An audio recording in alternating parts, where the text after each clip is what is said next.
ধন্যবাদ জানাই। আমার একটু চাইতে আচ্ছা আমি তাহলে ঠিক আছে বাসা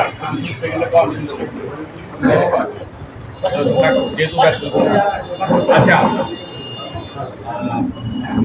আজকে আমরা এখানে একত্রিত হয়েছি আমাদের গতকাল সিঙ্গার উপজেলা নির্বাচন, যে নির্বাচনে আমাদের আজিমপুরের কৃতি সন্তান আমাদের সিঙ্গারের গর্ব সাইদুল ইসলাম নির্বাচিত হয়েছেন উপজেলা পরিষদের চেয়ারম্যান হিসেবে।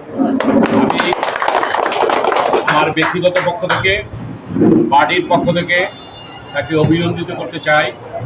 আমাদের কর্মীরা, আমি সরাসরি না আসতে পারলে আমাদের কর্মীরা সবাই যার যার মতো করে তারা কাজ করেছে, যারা কাজ করেছে তাদেরকে প্রতি আমি কৃতজ্ঞতা জানাতে চাই। সবশেষে একটি কথাই বলতে চাই যে এই আজিমপুরের কৃতি সন্তান হিসাবে, সিঙ্গারের কৃতি সন্তান হিসাবে সে যেন তার আগামী পথ চলাগুলো যাতে সুন্দর শুভ হোক, সাফল্যমণ্ডিত হোক, আমরা তার পাশে থাকব এবং আমরাও আমাদের কর্মীদেরও উপজেলা চেয়ারম্যান হিসেবে সে যতটুকু সম্ভব দেখভাল করে রাখবে এই প্রত্যাশা ব্যক্ত করে আগামী দিনে স্মার্ট, উন্নত, আধুনিক সিঙ্গার গঠনে এবং সমাজ গঠনে, মাদকমুক্ত সমাজ গঠনে আমরা সিঙ্গারকে তার নেতৃত্বে নতুন একটি সিঙ্গার আমরা দেখতে পাবো, এই কামনা করছি। সকলে